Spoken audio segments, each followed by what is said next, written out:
your word come down to tell me Gabriel blow,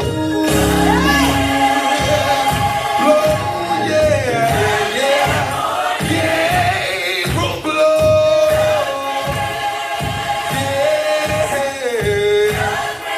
I said, Lord, catch you with your word come down.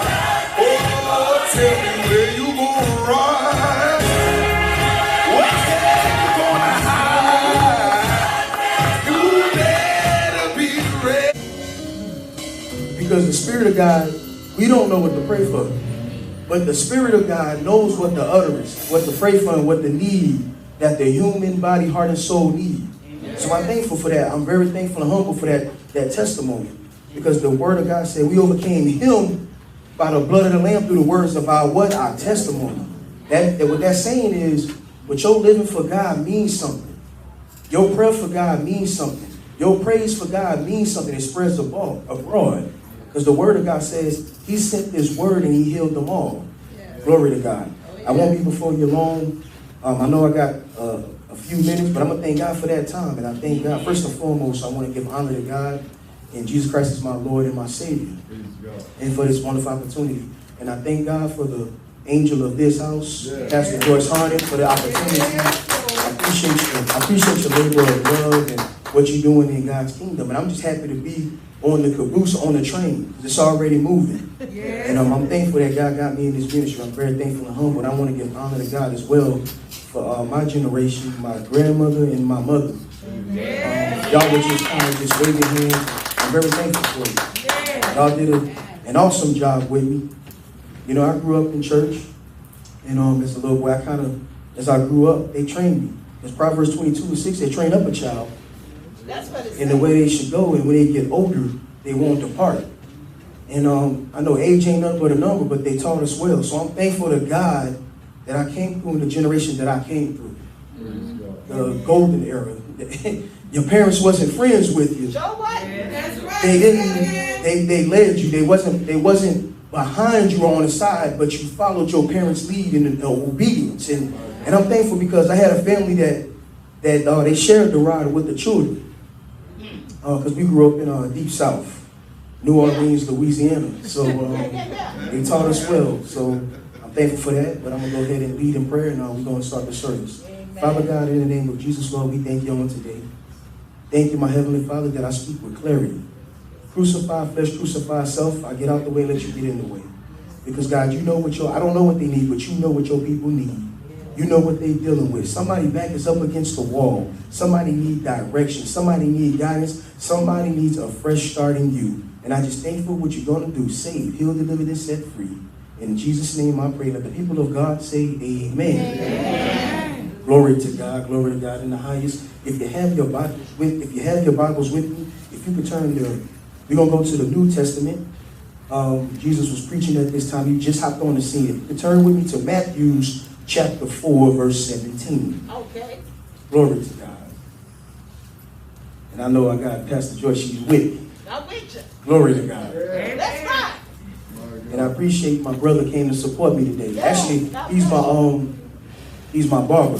He always cut me up. He do me right. Because sometimes I may not have it, and he still goes out his way and help me. He'll call me up and ask me if you need a cut or anything like that. He can do anything to help me. So I appreciate the gift that God has put on him for me and other people. Because what you do, he'll turn it back to you whether you're buying or free. That's right. Glory to God. So it's always a blessing to help others because you never know what somebody can be going through. You don't know what somebody's standing in need of. So we work this together. And I learned to treat people with great respect, whether they save or not. Understand that's the soul that God died for. And we got to be so careful because we're constantly being watched at all times. You don't know who's watching you. Thank God for that. I'm gonna go ahead and hop into the word because I know my time is very warranted. Matthew chapter 4, verse 17. From that time, Jesus began to preach and to say, repent, for the kingdom of heaven is at hand. You know, right before this, Jesus had went into the wilderness and he was tempted of the devil 40 days and 40 nights. And the Bible said he wasn't hungry. He wanted to eat some food, but he had to pray. Because I know you got some family members that you have to pray for. I know you got some family members that's not saved and serving God. So your serving God means something. God appreciates that time and love and that labor and honor for you. Glory to God. And I just thank God for that. And Jesus, he began to talk to the multitude because the multitude was kind of scattered abroad all over the place. You had one person doing this. You had one person doing that. And that's kind of like in today's time because time is winding down. And Jesus knew he only had a short time with the people. And when he started to preach, glory to God, he was with the disciples. Some may know this, some may not. He was with the disciples for 3 years.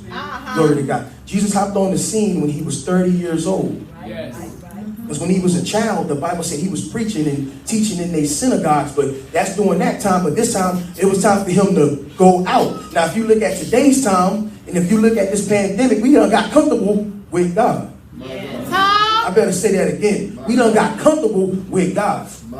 So God let things happen, and you wonder why this happened. That happened because we as saints ain't doing what we supposed to do. But now it's time for us to turn our face to the wall and remind God how we walked upright. God wants a generation that's going to serve him, that's going to pray to him, that's going to worship him. Just like it says in John chapter 6, verse 33 says, they that worship him must worship him in spirit and in truth. We in truth time, it's our season to serve and turn our hearts back to God. So you got to, every day you wake up, you got to ask God to forgive you because time is winding down. We don't know when our time is coming. Glory to God. Said in the book of James that our life is like a vapor. Glory to God that we here for a moment, here for a season that we passing through. But I see you still sitting here. I see you still sitting out there because you got to think about it. Somebody didn't wake up this morning whether they was a sinner or a saint. But God allowed you to wake up and give him praise on his goodness. Glory to God. I had a perfect sermon that I was going to preach about Peter in the boat. And he said, no, I want my people to turn back to me. He told me in dreams, he told me to warn them. Glory to God, because I don't want that blood dripping on my hands, on my children's foreheads. So I got to tell you the truth whether you like it or not. I'm not trying to stand up here and look good. I don't have the best speech and the best look. But I know I got a mouthpiece that's going to give God glory, that's going to give God praise, that's going to anoint and worship and praise and serve him. Glory to God. So that's why when I was in my room and in the wee hours of the morning, had my stuff on, and I'm just giving God glory, honor, and praise, and he switched it. He gave me a revelation. He told me to tell the people, I want them to repent because I love them. I gave my life for them. I sent my son in the likeness of flesh, in the volume of the book, because there's so much about God and Jesus that we don't know, but what we do know, he wants us to be obedient to what his word said. Glory to God. That's why he said, repent, for the kingdom of heaven is at hand. Now I want to do something real quick. I want everybody to look at their hand real fast. Just look at your hands. Jesus told the people to repent, for the kingdom of heaven is at hand. Now, if you stretch your hands, I want everybody to stretch their hands and just wave your hands real quick to God. Give God a worship. Give God a praise. Hallelujah. Somebody coming in right now. It may not be at this church, but somebody's getting healed. Somebody's getting delivered. Somebody is getting set free off of your praise and with your obedience. Somebody don't woke up. That's supposed to be serving God by your obedience, by your sacrifice, by your time serving God. Somebody's being healed in this moment, in this very hour, in this very season, by your obedience, doing what the man of God said. Glory to God. Ain't God good? Ain't God good? Look at your hands. Because there's somebody that's in a wheelchair right now that can't praise God. But I remember when I was a little boy, when I was in church, somebody was in a wheelchair. And they was in that wheelchair. They was, the praise was real high and the praise was real high, giving God glory. And that person was sitting in the wheelchair, giving God, they couldn't move, but they was moving for God. They was giving God praise. They was giving God worship. And I saw people that had their limbs, that had their toes, that was in their right mind just sitting there. And I didn't understand it as a young child in church. This person was in a wheelchair serving God. A sweet sacrifice, a sweet savior to God. And God understood that praise on that person. And we sit here day in, day out, like we watching a movie, like a snake on a log. Don't we know we can provoke God to jealousy? We can provoke God to anger. And we wonder why things are happening in our life that don't line up to what his word say, because we out of order. Because there was a time in the Bible when Hezekiah got a message from God that he had to turn his face to the wall. The man of God came to him and gave him a message and told him to get his house in order. He said house. He was talking about his heart. He was talking about his spirit. He was talking about his mind. And you know that just like we today, sometimes we get comfortable when things are going so good and technically we be out of order. Like we think we serve God and we out of order. Because things happen so fast in this flesh. That's right. But God is a forgiving God. Because in Jeremiah, he said, I am married to the backslider. He didn't say girlfriend or boyfriend. He didn't say shack. He didn't say date. He said, I am married to the backslider. That's a covenant between Jesus Christ, the Holy Spirit, and God. Because all God wants is a mind and a heart that's going to serve him wholeheartedly and with their mind and with their heart and with their strength. Because the joy of the Lord is our strength, and he's a very help in a time of trouble. We live in perilous times. This is an adulterous generation. Men marrying men, women marrying women. We are in the beginning stages of the last days. But I thank God that I'm standing in the gap for young men.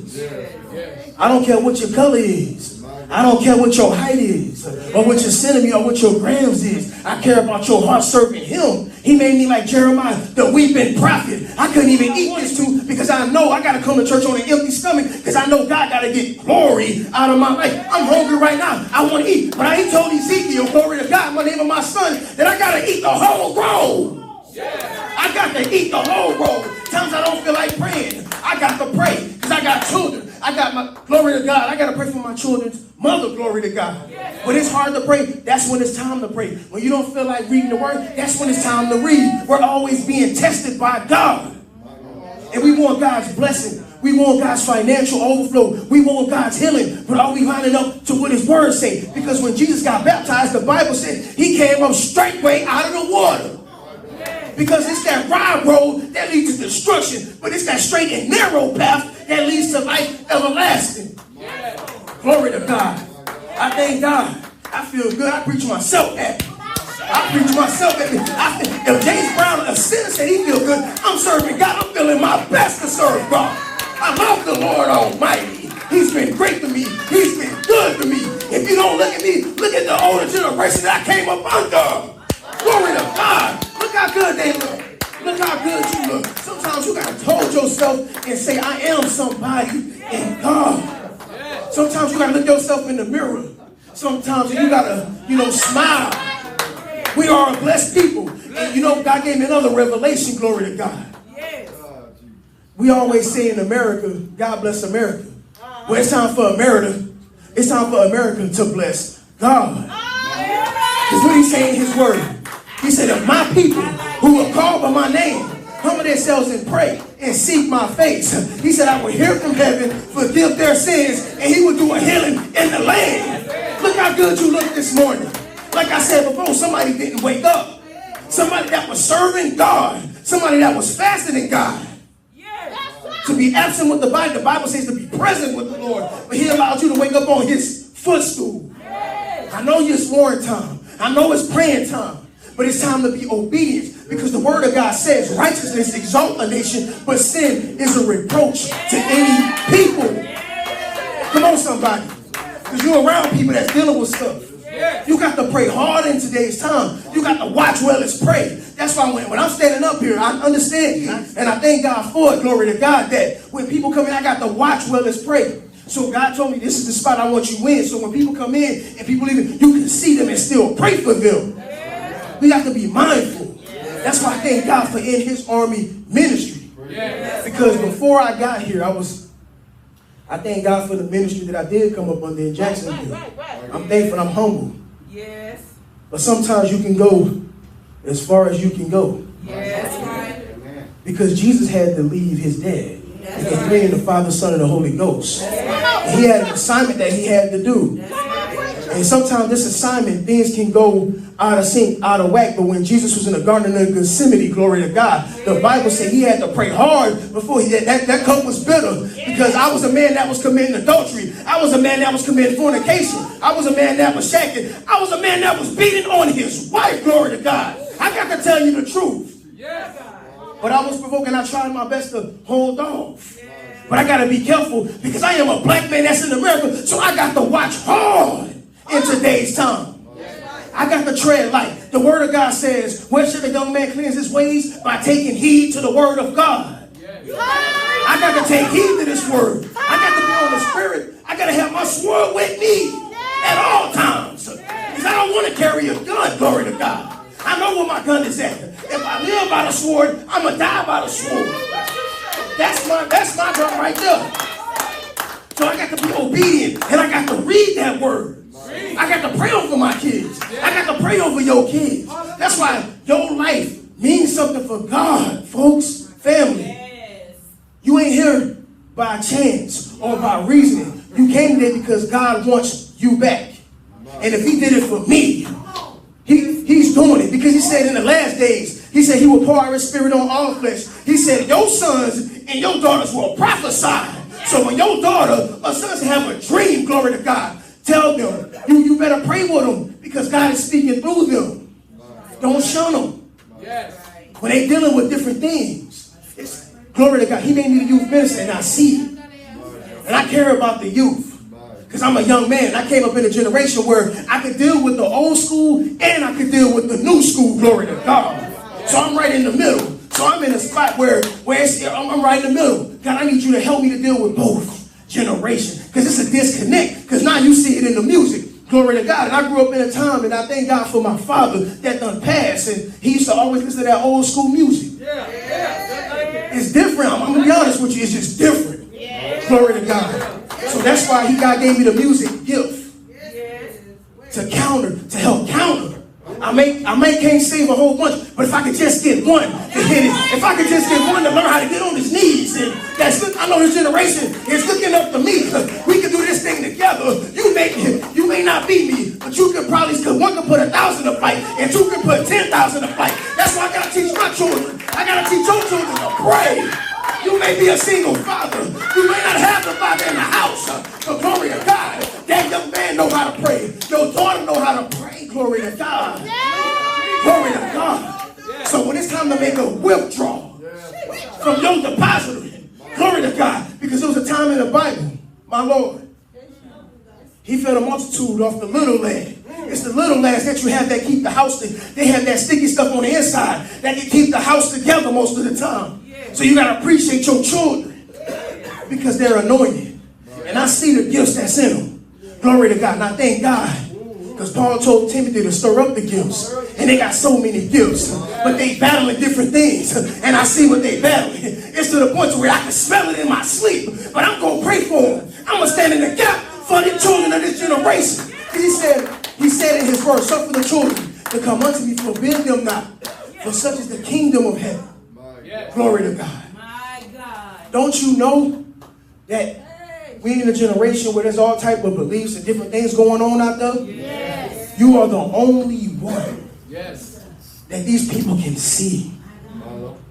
Your labor of love means so much in this generation. Because there's all different type of beliefs out there that people turn to. Yes, it is. Because the Bible says in Revelation that men will walk around with a rock on his ear. And what was he talking about? He was talking about that cell phone. And I'm going to give you a revelation about the cell phone. Because he showed me things. God done showed me the secrets to this world. Yes. He showed me secrets to this world. Yes. My God. Yo, glory to God. Holy Ghost. When you have a screen at your house, you have a screen and it's black. Why is that? Because we live in a generation of self-worship. We live in a generation of idolatry. That's right. Your TV, your cell phone has that reflection because everybody wants the perfect shape. Everybody wants to look good. And I'm going to speak on it because God showed me this. Why is that screen black? And we miss it. See, just that quick, somebody done got a revelation right there. But I thank God for his most holy word. Glory to God. Go ahead and give God a praise and thank you for that. So it's time to repent, saints. Yes, it is. And turn our hearts, minds back to him. Yes, it is. Glory to God. And if I could draw your attention to Romans chapter 12, verse 2. Yes. Isn't his word good? Yes. Glory to God. I thank you, my Heavenly Father, for the opportunity. Because you are an awesome God, and you're going to get your glory and praise today. Yes, God. Somebody's getting healed. Somebody's getting delivered. Somebody getting set free. Show this. Romans chapter 12, verse, if we can start with verse 2. And the word of God decrees and declares, and be not conformed to this world, but be ye transformed by the renewing of your mind, that ye may prove what is that good and acceptable, perfect will of God. It said the renewing of your mind. Because we're in spiritual warfare. Spirit against the flesh, flesh against the spirit. The word of God decrees and declares that these two are contrary one to another. That's right. So we're constantly battling different things. I know you battling the bills. I know the house can be a little bit off of order, and I appreciate that. Thank you, Mother. I appreciate that. And you're battling different things, and you still got to battle spiritually. Because didn't it say in the book of Job that man that is born of a woman, yet but a few days, is full of trouble? He was saying full of sin, because in sin my mother did conceive me. In sin I was shaping in iniquity. So when you see sinners doing what sinners do, they're going to do what they do because that's what they don't have that relationship in Christ. So we have to pray for them. Because I was in a generation when you was sinning, where they didn't play with, they was hard on you. But this is a very sensitive generation. Show this. Can't say that. Very sensitive. You can't rebuke. You gotta have wisdom and rebuke it. But I used to get open rebukes. My bishop pastor, they would rebuke me openly. And I would shed tears, but I would go home and I told God, I may not understand it, but you know what, God, I thank you that I can take that. And some people, they know what you can and cannot take. Because to much has been given, much is required. You require the much. You know God's been good to you. God is good to you right now. He's good. God is awesome. That's why it's time for America to bless God. And what God wants, we can't beat God given. That's right. Because the love of money is the root to all evil. That's right. He holds the silver and gold in his hand. That's right. The Bible says in Proverbs that money is a defense. It's a help. But it's not meant to be our God. Like, I appreciate it. And matter of fact, money follows me because I'm a giver. I'm a tither. And I love his people. And I love souls that God allowed me to witness and be a part of. So everything always comes back on the fronts to me. People always wonder, Josh, why you always have that? Because I understand that I love God's people. And I was at a gas station a couple Fridays ago. I was talking to a young man. I went in the gas station. I was all, dressed up in my suit and everything. He walked in, and my heart is pounding because God said, God, give me somebody that I can talk to. That if they see me, they will see you. And the gentleman walked in the gas station, and he just kind of looked at me funny. And the Holy Spirit said, that's him. I didn't expect it to be him, but that's him. He said, man, I don't know what it is. I just can't leave. I said, I understand. It's okay. I said, it's all right. Everybody kind of looking. I said, God, give me the words. And the same self-power, the Holy Spirit will tell you what to say. That's right. Because this man needed guidance. This man needed love. He has been beaten down by life. And when I seen him, I saw myself. That's what got me. That's what got me. So I exceeded for him. I prayed for him. But you got to have wisdom because there's still a pandemic out there. So you got to have wisdom. He told the disciples that you got to be wise as a serpent and you got to be peaceful as a dove. So you got to have wisdom out there when you witnessing to his souls. That's right. I'm not witnessing for folks for me. I'm witnessing for him so God can get glory. So he can be praised. Because he sent his son crucified so he can be glorified. That's right. I talked to the young man and he was just going through a lot. I already prayed for him in my spirit. I said, it's okay, brother. I said, Jesus loves you. I said, Jesus needs you. I said, remember this. If anything, if I don't see, just know that Jesus Christ died for you. He loves you. I said, Jesus needs you more than you need yourself. And then the Holy Spirit started, when I talk to people, I got to ask God to give me wisdom because when I talk to people, he starts giving me their life. And it was a gift that God gave. I could be talking to somebody, male or female. Next thing you know, I'm talking about what they're going through in that moment. And I had to ask God to give me wisdom and discernment with this gift you gave me. That's right. Because when I talked to him, he started backing up. And I didn't realize that I was talking about his life. But I said, Jesus, he needs you, brother. I said, it's your time. And that's when the Holy Spirit told me, he's been told this before. Wow. I said, this ain't nothing new. I said, God done revealed this to you before. I said, it's time to stop running. It's time to line up. And he was like, yes. I said, I know it's hard. But I told myself the ways of a transgression was hard. Raping kids is hard. Murdering is hard. Doing drugs is hard. Drinking out of control is hard. The Bible says wine is a mockery. Strong drink is raging. He that partake in is not wise. That's what it Now says. you better preach up in here. Glory to God. And I understand where you at. I said, I understand where you at, my brother. I've been there. I know God is ready to do great things in your life. It's a reason why I came in this gas station. And I'm gonna be honest with y'all. I had to go home and go to the home and go to the bathroom. I had to go bad. But I said, you know what, God, it's time for you to get glory in this gas station. And my stomach was humming. I'm gonna tell the truth. I had to go. But I said, you know what? This is a soul right here. This man needs comfort. This young man needs God.